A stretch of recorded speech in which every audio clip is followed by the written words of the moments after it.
This podcast is supported by listeners like you. We're grateful for your tax-deductible donation at newthoughtphilly.org or the link in the episode description. A practical prayer is a prayer that works. These discussions between Reverend Bill Marchioni and Carol Lawrence dive into the details of how it works and how to work it. Reverend Bill is a New Thought minister and the author of Practical Prayer for Real Results. Your new life begins with a new thought. Carol Lawrence is on a spiritual quest, finding the New Thought teaching after decades on the pulpit in 3 different traditional denominations. I've got some questions. Together, they're exploring the philosophy and activities that come together from many of the world's religions to create the practical spirituality that is New Thought.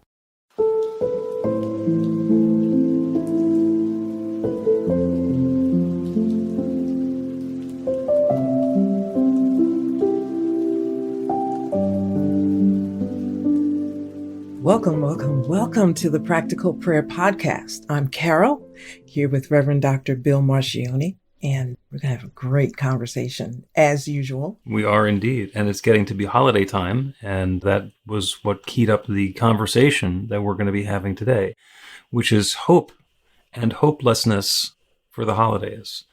And you had a mall experience that queued that up for you. You want to talk about that for a second? Yeah, I was out. And I noticed that there was music playing in the mall. And for several years, I guess because of political correctness and all of that business, there was no music. And going out to the stores was just dry. So, it doesn't take much for me not to go. So, not at all. And so I happened to be out and I noticed the music and it just brought about a really different feeling. But I also looked around and I could see or feel that everybody wasn't feeling that. They were there, but they weren't feeling it. And let me give you a really quick little example. I was in the hospital with my mom about a month ago at that time, and I went to the cafeteria, and we were there days and days around the clock. So I was just trying to get away, and I got into a corner as far as I could get away from everybody. And it had that, plexiglass shield on all the tables. And for some reason, it felt so isolated and I needed that. But I looked out there at a full cafeteria and just a few people had on scrubs. So I said, okay, the people in here that have on scrubs are working, obviously. But everybody else is here and they are not happy. Because this is a cafeteria. You don't come from down the street to get food at the hospital cafeteria. Everybody's in here because they're either sick or with somebody sick. And I started to really feel, okay, you're not the only one going through stuff, but the heaviness in the room. And, I just felt a sense of connection or whatever. So at the mall, when I was walking through and I could hear the music and it really was nice. Also, I felt the same thing looking at some people. They were there, but they weren't feeling it. They were there because they needed to be or trying to be. And I thought, and then I got a note about hopelessness. That's big. Oh, yeah. That's big. Yeah. I think there are 4 topics in there that are occurring to me. One is hope, which is a topic all on its own. The other one is hopelessness, and that layers on top of the holidays. And the big piece of it, I think, has to do with the, quote, return to normal.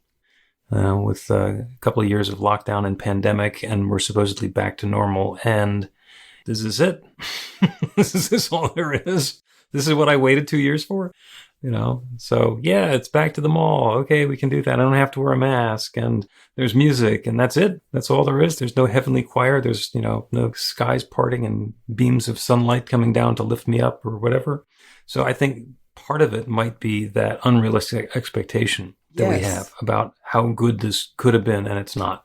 Exactly. And expectations, I think, is really an important word, because our expectation is that, as you said, go back to normal. But sometimes I try to connect with spirit going forward, the idea of moving forward. And it's not supposed to go back to normal. It's assuming that everything in the past was right. This is wrong, and we got to go back to right. That's a hard thing to grapple with, because that's our comfort zone in normal. But seeking a new normal is finding a new right, a new comfort, a new fun place to be. It's attitude and expectation. I found myself having this I think it's conversation. difficult. I've been having this conversation a bunch of different ways lately. The perfect example is my spiritual community, New Thought Philadelphia, which was meeting in person every Sunday for a decade, before 2020 came along and we had to shut all that stuff down. And we were meeting on the campus at University of Pennsylvania in a lovely little living room at the Christian Association House. And it was charming, the wooden floor and the fireplace and the windows on three sides and the Steinway baby grand piano left over from the 1920s. And it was cozy. We had been trying to live stream from there forever, but the University of Pennsylvania network was not set up to allow guests to do a live stream. So it just wouldn't work. And we had some pretty good technical talent helping us out with that. And we couldn't make it happen. It was very frustrating. And then suddenly, on March, whatever it was, 15th of 2020, we couldn't go back there. And we did the scramble and got ourselves onto Zoom and started doing the celebration every week on Zoom. And we did that because for a year or two, that's what we had to do. And the University of Pennsylvania still wasn't going to let us back into their building because they were much more focused on having students be able to use the facilities, which was fine. And along the way, the community has grown well beyond the folks who were able to make it into West Philly on a Sunday morning. So we did a new member Sunday yesterday, and we welcomed in a member who is in Durham, North Carolina, who used to live in Philly, and another one who's in New Orleans, who used to live in Philly, and one who actually still lives in Philly, who's been around for a while and just got around to joining, and other people from all over the country. So we've got this new expanded footprint, this geography where we do the daily meditations. And last week, I was the only person in the Eastern time zone. All 4 time zones in the United States were covered, and London. And that doesn't happen if you're trying to get everybody to find a parking space in University City. So the rules have changed, and we started going back to having hybrid services as well. So we get together in a theater or in a meeting space, but we also do the meeting on Zoom.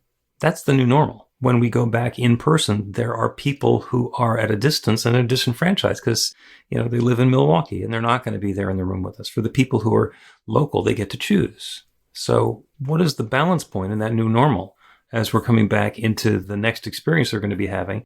And don't just assume, we can get back in the room together. Let's all do that and forget about all the friends we've made over the course of the last 2-3 years. So the new normal is not like the old normal. The new normal is actually new. Yeah. And I think that helps us adjust our expectations. It's not simple. Our expectations are that it will be like it was when it was comfortable. That was comfortable. New is not comfortable. So it's a bit difficult to adjust one's expectations to something that's an unknown. Now, some of us don't really care. Some of us have a tolerance for ambiguity. And so if it's different, it's cool. Like, hey, that's me. If it's different, I'm going with it. And I'm really not interested in going back the way it was, because sometimes you look back and say, that wasn't that great anyway. Let's see what you got. I say, Spirit, okay, let's see what you got. But again, it's that mental adjustment. And you use the word expectation. What do we expect? What is our hope based upon? And if it's hopelessness, that feels like something you want is not working. Something's not happening. It's supposed to be like this, or I'd hoped it would be like this, and it's not. Those who are listening can fill in all the blanks, all the bullet points, but something is not going the way you want it. Right. Well, I want to dive in and unpack that. And I think the way to get to hope is to start with hopelessness and use that as a leverage point. Let's take a break, and when we continue, we will go from hopelessness to hope, and then hopefully beyond.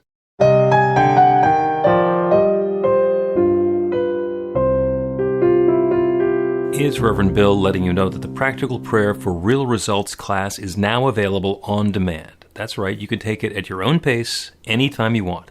All of the information is at bethelight.com. That's b-the-light.com. You know where to find that stuff. The class is 5 lessons, broken down into 18 modules, and you can take them at whatever pace is comfortable for you. As you work through the process, it starts out with the theory, goes into the practice, there are experiential activities and exercises, and at the end of the program, you will wind up with an understanding of how practical prayer works, and a practical prayer for yourself that will work to create transformation in your life. And as you know, it works for everything. Take a look at the class online at BeTheLight.com. There's a sample lesson so you can see how the class is going to work for you and then dive in. The great news is it's on sale now. You can register and save $20 off of the regular price. I'm looking forward to seeing you in class.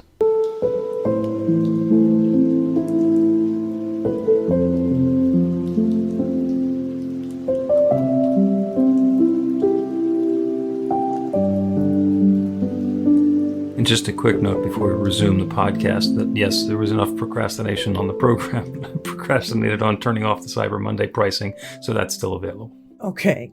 Okay. So welcome back to the Practical Prayer Podcast. I'm Carol, here with Reverend Dr. Bill Marcioni, and check out the Practical Prayer course. Yes, it is available now. You can take it anytime you want, which is the really cool part about that. And I was listening to it, right? And I missed the part where you go at your own pace. Right. Right. So, and you can keep repeating. Yes, you can. Yes. Does not expire. Because when I took it forever ago, I took it forever ago twice, and I have the recording that I was able to, and I got to keep repeating. So that's a good thing to say or note. It's not like once you get it once and that's it. You keep going back. Actually, there's two pieces of that. There are the parts where you need to go back so that you can approach it freshly and learn something a little bit more deeply or get the nuance out of it. And then there are the parts that are fun, that you just get to go back and do again. And all of that stuff is available in the on-demand class. You can play them back at your leisure and convenience. So we were talking about holidays, hopelessness, and hope. So I wanted to talk about the trajectory, because in all of that, the hopelessness is the one that we can really feel. It's that desolate feeling of forlornness. It's like, whatever the situation is, it could be better, it should be better, I want it to be better, and it's not, and I just don't have any optimism that it could possibly get any better. And that is a very low feeling. It's understandable when that comes along, especially in the holidays. It's this time of people think it's forced cheer. I think the reason that the holiday season is when it is because it coincides with the winter solstice, which is the shortest day of the year, the longest night. It's dark, it's cold, and we're getting the message that it's going to continue being dark and cold. The solstice is actually the celebration. That's when the days stop getting shorter and start getting longer.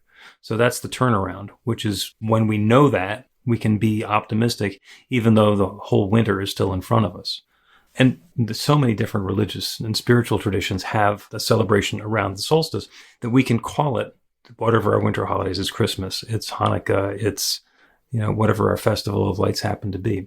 And that is a way of institutionally reminding ourselves that there's something to look forward to try and relieve that feeling of hopelessness. Yes, it's Christmas lights and decorations at the mall and people being forced into jolly and happy sometimes feels a little bit forced, but the idea is to set up that framework to remind us that those sorts of things are possible. So there's the possibility that the opposite of hopelessness is hope, and I don't think it is. Because hope is wanting things to be different, yearning for things to be different, and not necessarily believing that things can be different. When we're hoping for something, we don't necessarily buy into it. It's like, well, would you like to get a new car? Well, I hope so. And what we're doing is we're keeping our good at arm's length. So if we're feeling hopeless, instead of feeling hopeful, what we really want to do is feel optimistic. We want to feel enthusiastic. We want to believe that whatever that new feeling is that we are seeking is on its way. How do you want to feel? Hopeful? No, I want to feel joyous. I want to be having fun. I want to be lighthearted. I want to be skipping through my life, or whatever that experience is, rather than to be hopeful, which is still sitting here wallowing in the muck, thinking maybe someday it's going to get better. I always would say that I never liked that word hope. I never liked it because it always felt like wishing and maybe let me wait and see and hope maybe tomorrow or the day after. I just was never comfortable with that. Here's the thing about hopelessness, and everybody's been there. I've been there. We were talking about earlier about so much of New Thought to know. There's just so much. And every day with every experience, to me, there's a new lesson or a new awareness that comes up. And in the hopelessness, it is what it is. The situation is what it is. But I'm always in choice. And that doesn't mean I make the choice that I feel joyful. I'm just going to be bumping with joy because this music is happening. No, I'm feeling hopeless. I'm feeling whatever I'm feeling. But the one thing, now this is personal, so I can't tell somebody this is what you should do. But for me, I'm saying, okay, Spirit, this really sucks, right? This stinks, but I understand it because this comes with the situation, this feeling. But I expect, I'm looking for something different, in a day or two or what. I don't know when it's coming, but for me to look forward, look outside of the situation, which is a choice, it doesn't make me feel wonderful at the time, but it gives me something. It gives you space, right? It gives you optimism and enthusiasm. Yeah, it does. It's not easy. I don't want to suggest that it is. No, none of this stuff is easy. But giving our listeners information means that here's another choice you might consider. And a lot of people that are listening know that I lost my mother recently. And so there was the first Thanksgiving and here comes the first Christmas. And, it's like not the greatest time to lose somebody. But one thing I know is that a lot of people are in this situation and we'll get through it. I'll get through it. And I put myself in a position to feel something different. So I'm going to make more trips to the mall or whatever, whether I'm buying something or not, because I'm putting myself by choice in a position to feel something different while I'm going through whatever it is. I don't have to be conscious of it all the time, 100%. I use the word work, but it's good work. It's intentional. It's taking charge of my space for my own good kind of thing. What's for my own good right now? To get out and hear something or feel something. And, as I go through whatever I'm going through. Yeah. If you're sitting home by yourself or even just with your closed circle, it's shut down, it's closed. There's not an expansiveness in that. There's an inward reaching and a sense of limitation. Okay, we're hunkered down in the foxhole where we've been for a long time, where we were while we were dealing with a crisis. And now it seems like it's going to be an awful lot of work to get dressed up and get out of the foxhole and go do something different. But you do, because otherwise you wind up in that same enclosed space that you've been in. You call it work. I like to describe it as transformation, and also using the 3-act dramatic structure. When the stuff that's happening to us that we don't like is in the second act. We've met all the characters in the first act and kind of got all the expository stuff and the relationships are set up. And now the bad stuff is happening that's threatening our existence or our success or our joy or our future. And in order to get to the third act, we have to go through the second act. The resolution of all those challenges in the second act is what unfolds in the third act. And that's where the transformation happens. The work that you're talking about is what goes on between the second and third act so that we can have a happily ever after at the end of it. And whichever way we're looking at it, there is that delta, that change happening. And we have the opportunity to engage with that in dread, or we can engage in that with enthusiasm. So when we are eager to get to a new experience, but we don't necessarily think it's going to happen, that combination of eagerness and doubt, that's hope. That's hope. I've got my good. I know what my good is, and it's at arm's length. It may not come in. It's kind of like doing one of those prayers to a God who may decide that you don't deserve it. The answer might be yes, the answer might be no, the answer might be later, and you don't have any idea. And so you just got to hope. And we're giving up our power when we do that. We're giving up our ability to put our own limiting beliefs behind us and open to that new goodness and clear the way to let it in. Does that mean it's going to be a happy trip to the mall every time? No, but go. Yeah. The power is in knowing, for me anyway, it's knowing that this too shall pass. Everything changes. It may not change as quickly as I might like. I was thinking about when I had surgery on my knees 15 years ago. I'll never forget that. I knew the pain was going to be there because I was warned. Once I got there, it was different than I was told. However, I knew that it was going to be over at some point. I just lived in the end of it. I lived and planned each day what I was going to do when the pain was gone and when I was able to be on my feet. And I'm telling you, I had so many plans. I had more plans that I could even follow through on when I got better. The work, I think, is the decision to get through it and not let it damage me and beat me the heck up. Because you're going to get slapped around. A situation of trial or whatever, you're going to get slapped around. That's the nature of it. But I'm getting up and I'm going to get through this. And I hope it doesn't take 5 years. I'll do my best to find more and more things to bring in my space that are bright and cheerful and hopeful. And if it could take 10 years, then I hope it is going to be 5 years or a year or a month. And we don't necessarily know where those pieces are fitting together. But we're going to do a prayer for the spiritual wisdom from Little League. And let's take a break before we do that. Get inspiration in an instant.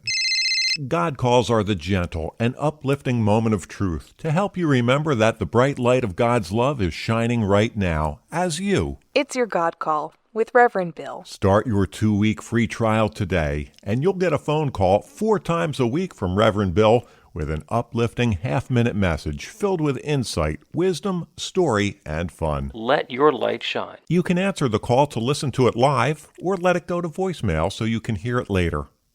After the free trial, your subscription is just $5.95 a month. The details are at godcall.org. God calls are disruptive, intentionally. Whenever you write something, put on a gold star. They take you away from your routine to remind you about the truth of who you really are. They come at random times between 8:15 a.m. and 6 p.m., so you won't be expecting them. And somehow, the message is exactly what you need to hear at the time. Magic is loose in the world. It's a moment of motivation in the middle of your day. Find out more and start your 2-week free trial now.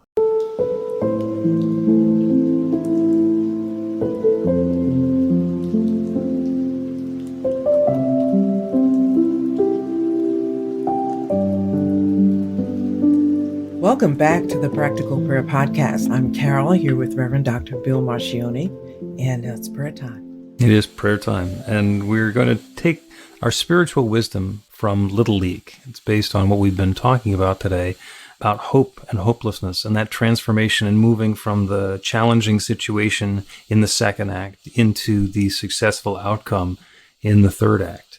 And the spiritual wisdom that we can get from Little League is what the coaches tell the kids, which is when you're keeping your eye on the ball, when you're going to be hitting the ball or throwing the ball, you want to follow through. The idea for hitting the ball in Little League is not to make contact with the ball, because that's just going to tap and it's going to roll off someplace. What you want to do is swing all the way through so that after you connect, the bat is going to carry the ball and it's going to go out into the outfield or over the fence. And what we really want to do is be cognizant, even before we've made contact with the ball, that we're following through, that we have that desired intention in mind. I don't want to hit the ball. I want to hit the ball over there. I want to hit the ball and get on base. I want to hit the ball and score a home run. So it's not just about maybe I can get a piece of the bat on the ball, because a foul meets that criteria. We want to be able to pay attention to what it is that we really want to be having happen, and not be hopeful that we're going to be able to do it, but to know with absolute certainty that when we do our part and we connect, it's working for us and it's out of the park. So that's the prayer. It's about setting the intention for the completion, for the experience that we are desiring at the conclusion of all of this. And because everybody who is listening to this prayer has something different that we would like to have in our lives, some different experience that we'd like to be having, it might be a continuation of what's been going on for us already. It might be some subtle little difference that's happening, or it might be something completely new, a new relationship, a new job, a new opportunity to share our gifts in the world in a way that's meaningful for us. It shows up in lots of different ways. Being able to serve and to share and to help and to be present, or to connect with the people who are already together with. So whatever that means to you, be aware not of the Christmas wish list that you have of this is what I hope I'm going to get, but once I have it, how do I feel? Once I have that new relationship, once I have that new job or that opportunity to share my gifts and talents and skills, once my body is back to feeling comfortable and healthy and vigorous and vital, then what? Do I just want to have that trophy? Say, hey, look how great my body looks. What are you going to use it for? What are you going to do with it? How's that going to feel? How's that going to change your experience? So settle into the feeling of that. Settle into the feeling of that, because that is the active ingredient in our practical prayer. Because there is one infinite creative power that creates everything, that has created everything that exists and continues to create. That one, it's God, it's nature, it's spirit, it's the Big Bang, it's the source from which everything is flowing. That one has created everything. All the planets, all the people, all the places, all the particles, everything is that one, creating it fresh and new. And it's creating by sharing itself. The ultimate act of love, sharing itself. Because in the beginning, there was only that one, and it has been unfolding and revealing itself as all of its creation ever since the very beginning. So, knowing that it has created me and each one listening, and that the ideas and the inspirations and the desires and the yearnings that we have for that next new experience are also created by the one, and that experience of having that is also created by the one, I open to that newness flowing into life, into our experience. Not just thinking I want this change to happen now, but that once this change has happened and the transformation is present for each of us, the way the sweetness and richness and connection and vitality and comfort and health and prosperity is unfolding for us is rich and joyous and uplifting for each one of us and for all of us. That's the good that I am inviting now. So I speak this word of invitation, of intention, and I release it into that creative law, the same one that has been created since the very beginning of time. And I know without any question or hesitation or doubt whatsoever, there is no hope involved in this. There is an absolute sure knowing that this good is underway now. And so I let it be. And so it is.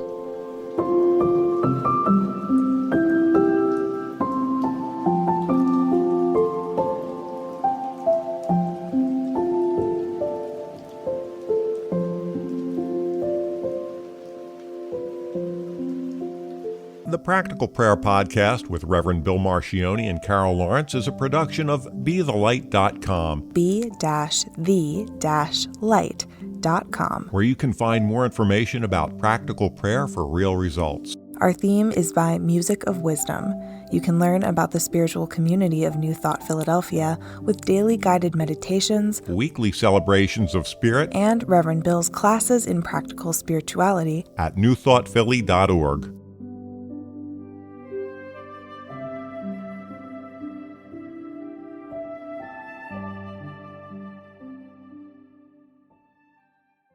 This podcast is supported by listeners like you.